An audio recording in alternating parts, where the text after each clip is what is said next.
Dieu bénisse sa parole et qu'il vous bénisse aussi. Tu vas saluer la personne qui est à tes côtés.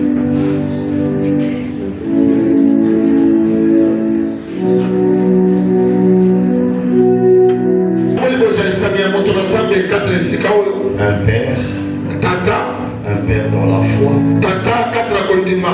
quelqu'un qui a beaucoup travaillé aussi avec Dieu et qui travaille aujourd'hui avec le pasteur Montipoulé. Amen. Amen. Je bénis aussi la présence de ma mère, maman Prisca. Je bénis la présence de tout le monde ici présent. Soyez tous bénis. Est-ce que quelqu'un a été béni pendant les 2 semaines? Je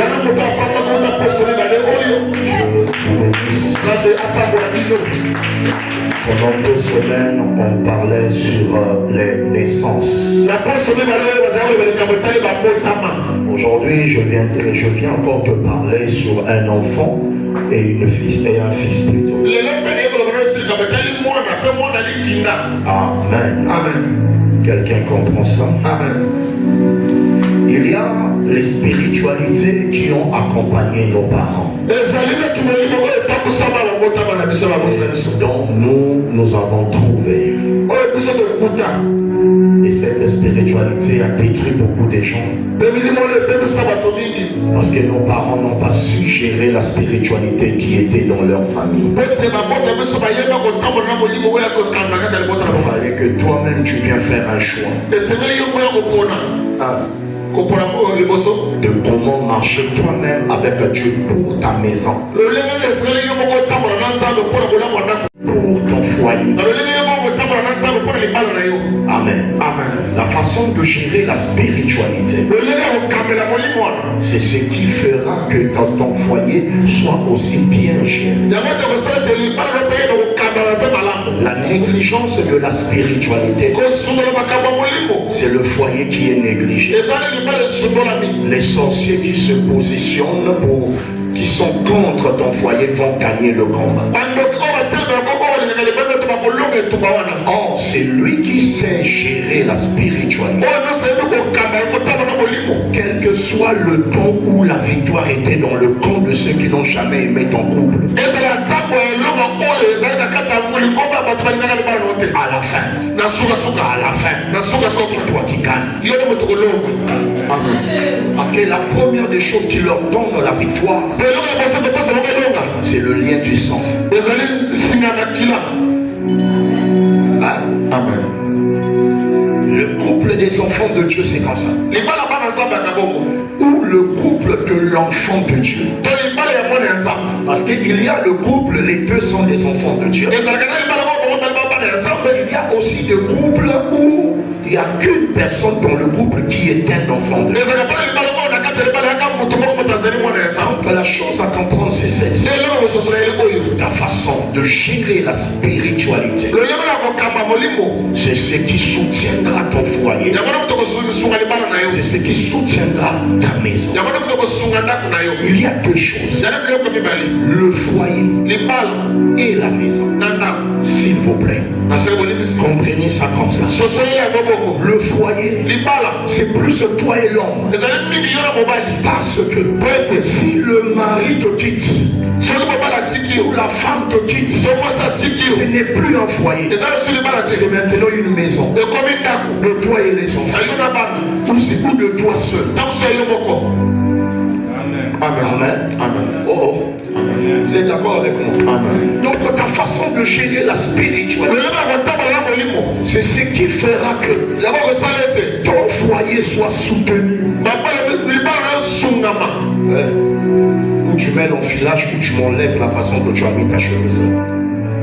Est-ce que quelqu'un comprend ça? Donc la spiritualité, c'est ce qui fait que ton foyer et ta maison soit soutenue. Donc les deux dépendent de la manière où tu gères ta spiritualité. Donc nos parents ont géré les foyers, les maisons, mais ils n'ont pas contrôlé. Moi je suis compliqué comme ça. Soit ils ne se sont pas laissés être contrôlés par la spiritualité.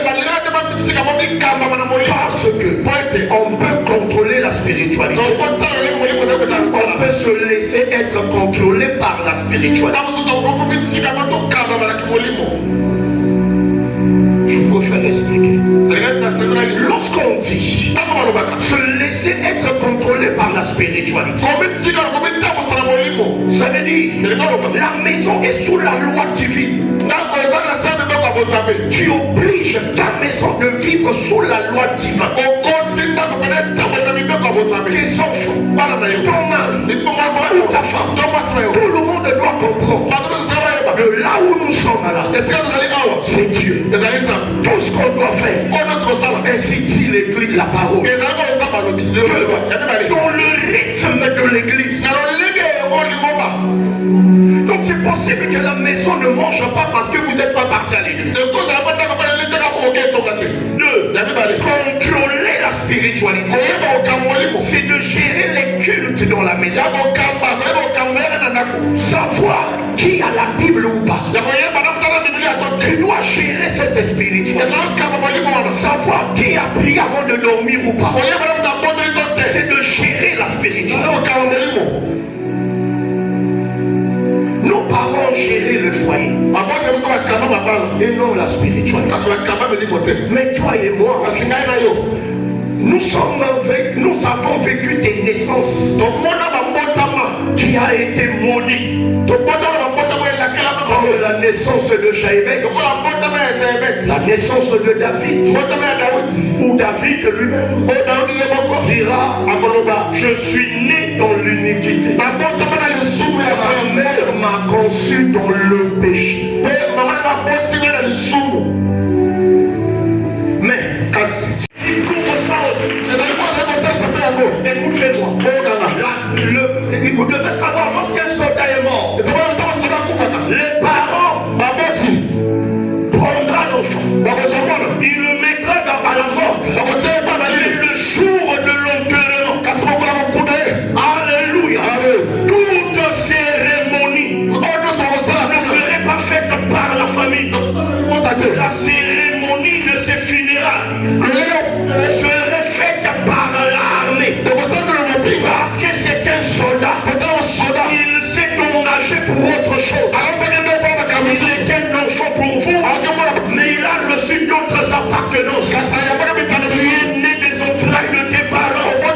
Mais votre appartenance, c'est le Saint-Esprit. Le soldat qui se battra à travers le Saint-Esprit, relever l'esprit de la mort. Je parle à celui qui est ici. Il y a un frère malade, une soeur malade, il y a un danger de la famille. À cause de ton engagement du Saint-Esprit, personne ne mourra. Personne ne arrivera. Personne ne mourra.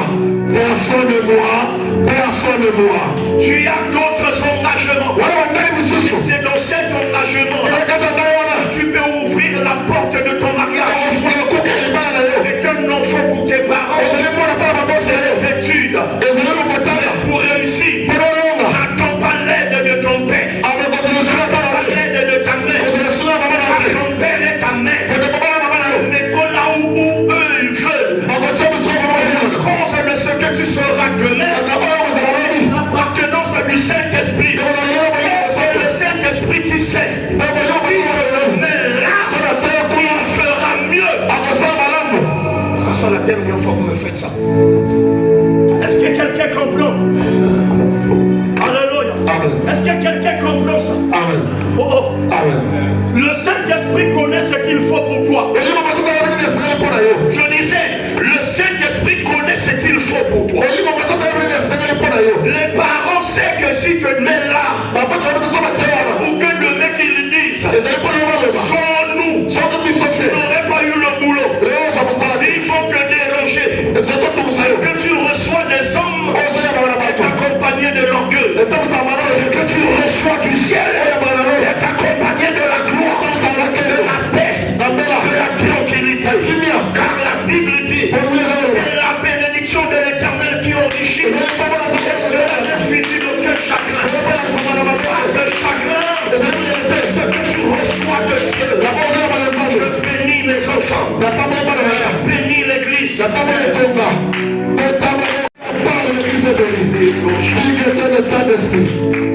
Un enfant nous est né. Les parents sont heureux. Un enfant nous est né. Un enfant nous est né. Et un fils est donné. Un fils peut naître. Le corps de l'enfant peut naître, mais le fils ne naît jamais. Le fils est donné. Parce que c'est un sacrifice. Voilà pourquoi la Bible le dit. Nous sommes dans ce monde. Nous ne sommes pas de ce monde-là. Parce qu'on a rencontré d'autres appartenances. Alors je déclare, bien-aimé, quelle que soit la spiritualité qui a poussé ta naissance, parce que tu as rencontré le Saint-Esprit, c'est là où la Bible nous dira ceci. Si le Fils de l'homme t'a flanchi, tu es réellement là. C'est la naissance de Jaïbet. Parce que le Fils de l'homme l'a franchi, il est réellement libre. Dieu ira encore plus loin. Moins de condamnation pour ceux qui sont en Christ. Je bénis l'appartenance que j'ai au Seigneur. Parce que ça cause toute condamnation. Le cri de Dieu dit à un enfant de Dieu, on n'est plus condamné. C'est le mystère de la rencontre avec Jésus. Je bénis celui qui acclame cette rencontre-là. Le Père parle. Un gros esprit de visibilité. Un enfant nous est né. Ça s'arrête là. Avec les parents, ça s'arrête là. Mais un fils nous est donné. Il y a une continuité. La Bible dit au fils, la domination repose sur son épaule. La domination repose sur son épaule. La domination repose sur son épaule. Quand il s'agit d'être soldat, la domination c'est le galant. Mais pour le Christ, la domination c'est la croix. Il doit porter la croix sur ses épaules. Pour dire que chacun de nous doit porter aussi sa croix. Jésus a porté la croix pour racheter des nations. Ce qui lui a permis de monter pour racheter la nation était la croix. Toi aussi ce matin, tu reçois la lourde charge. Parce que le charge qui est sur ton épaule, c'est pour aller libérer une nation, c'est pour aller libérer les autres. C'est la charge de l'onction, de la puissance que tu as reçue sur toi. Je t'emmène à libérer ta famille. Moi je dis que c'est l'onction que tu reçois sur les épaules. L'onction là te permettra de racheter les captifs de ta famille. Je libère cette onction sur toi. C'est donc pénétrer la sagesse au-dedans de moi. Dieu, la mère de David, le père de David, et Dieu, ils doivent gérer, plutôt garder le secret de la naissance de David. C'est l'homme selon le cœur de Dieu. Amen. Amen. Tu dois toi-même prendre le contrôle de la spiritualité de ta maison. Les parents t'ont mis au monde sans être contrôlés par une spiritualité.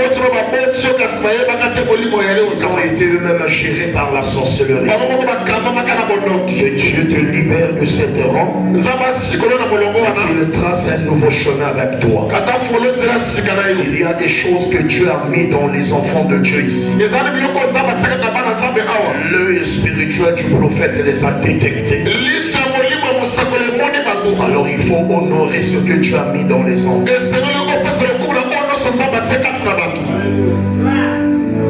Il faut honorer ça. On honore ce qui est dans l'homme, mise par Dieu, lorsque le temps d'honorer la chose est arrivé. Et c'est là où je vous ai dit la fois dernière. C'est lui à qui le temps de rentrer dans le champ est arrivé. Je parle des vrais. Des gens où eux-mêmes ils ne comprennent pas que c'est le temps. Amen. Eux-mêmes ils ne comprennent pas. Amen. Amen. Qu'est-ce que j'ai dit lorsque j'ai parlé, j'ai béni l'évangéliste? Lui-même ne pouvait pas le comprendre. Mais j'ai été basé sur quel point? Je ne peux pas toi-même comprendre quand c'est ton temps. Mais le problème, je repose la question à l'église. J'ai été basé sur quel point? Le crayon est la gomme. Taille crayon. Quelqu'un comprend? Amen. Le crayon est taille crayon. Taille crayon. Le crayon est la taille. L'église parlait là. Le crayon est la taille crayon. Parce que le père spirituel, c'est la taille crayon. Le fils, c'est le crayon. Lorsque le crayon n'est pas encore taillé, il n'a pas toutes ses facultés. Il n'a pas toute sa valeur. La valeur du crayon, c'est dans son intérieur. Il faut rencontrer un grand esprit qui est le père spirituel. C'est lui la taille crayon. Il doit te tailler. Faire sortir en toi le meilleur de toi. Parce que le meilleur de toi est dans ton intérieur. Il faut avoir un père qui te fait découvrir la chose avec un cahier de charge. Le cahier de charge, c'est la responsabilité qu'on te donne. La valeur du crayon écrit sont dans le cahier. Le cahier là, c'est le champ. Chaque travail que nous faisons, c'est la mission, c'est l'histoire que nous écrivons. Puisqu'aujourd'hui je suis dans le service, dans le livre là, le ciel est en train d'écrire que Arnaud était présent dans le champ. Donc je suis en train d'écrire encore mon histoire. C'est là où je vous ai dit, mais le Père qui n'a pas encore quitté la terre, il travaille encore dans la mission. Le même avec les fils, dans la même mission. Dans la mission, faisons tous le même travail. Ce qui nous différencie, le Père c'est la taille crayon, moi c'est le crayon. Le Père doit te tailler. Tu souffles. Fais sortir le meilleur qui est en toi. Tu pleures. Arrête de me tailler. Tu blesses. Il faut qu'on te couvre. Le meilleur. C'est ça, bien-aimé. C'est lui qui t'a fabriqué ne te donne pas la taille. Non, c'est lui qui t'a créé ne t'a pas taillé. Sois un père. Deviens le taille crayon afin de venir te tailler. C'est lui qui a créé le crayon. Ne peut pas tailler le crayon. Amen. C'est lui qui doit tailler le crayon. C'est la taille crayon. Le Père façonne taille. C'est douloureux. La passe à l'intérieur. Ça fait sortir le meilleur de toi. C'est là où je vous ai dit. La mère crocodile. C'est le Père spirituel. Les dons de la mère crocodile. C'est la doctrine et les instructions du Père. Lorsque les C'est comme ça qu'ils s'appellent. Amen. Amen. Alors, la mère crocodile, les attrape par la dent. Ça fait mal. C'est la mère qui place le petit. Elle lui déposer dans son terrain de chasse. Or, la même dent, ce que la mère crocodile utilise pour les proies. Pour toi, c'est pour te tailler. Le comportement, les instructions, le langage, le travail, tu perds la tata, fais du mal aux enfants. C'est comme ça qu'il faut que tu sois formé. Tout ce qu'on fait avec un privilège dans le chemin du Seigneur, c'est sorti des enfants rebelles. Je sors. Tout ce qu'on fait avec un favoritisme, c'est sorti des enfants rebelles. C'est qui te fera souffrir? Te rend fort. Quand le Père parle,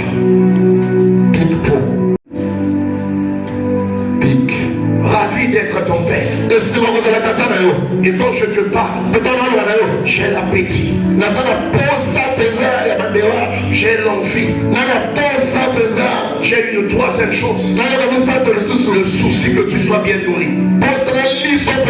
Peut-être Dieu me prendra aujourd'hui, mais tu es soudé, tu es sombre, tu es déjà inébranlable. La prédication de 2 jours suffit. Dans cette église, que tu deviens si puissant dans tous les domaines.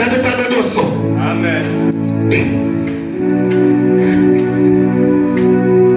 Que Dieu te bénisse.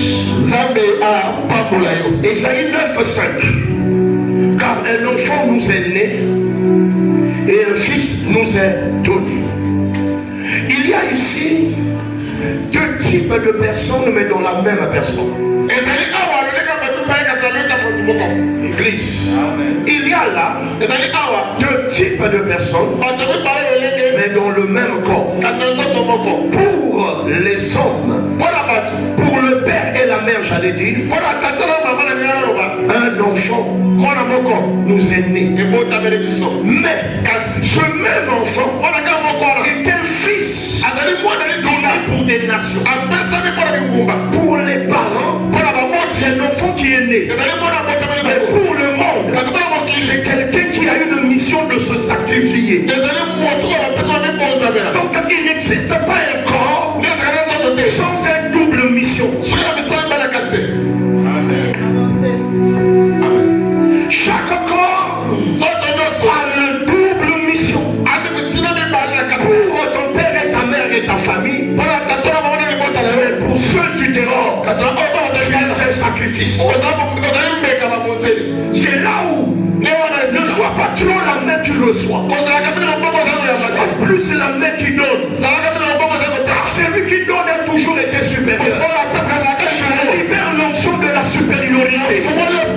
Que tu ne sois pas faible. Et celui à qui on donne, mais sois plus dans le donné. Dans le donné, fais de toi la source.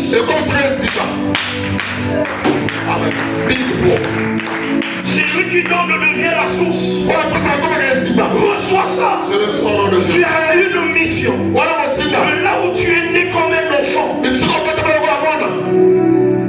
tu as une mission de là où tu es né pour que tu deviennes un sacrifice pour la nation.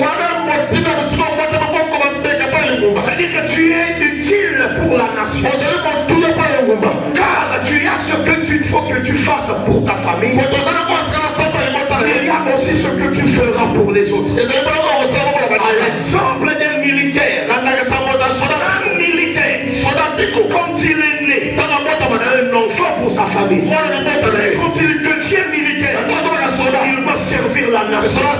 Les parents ont besoin de lui, la nation a besoin de lui.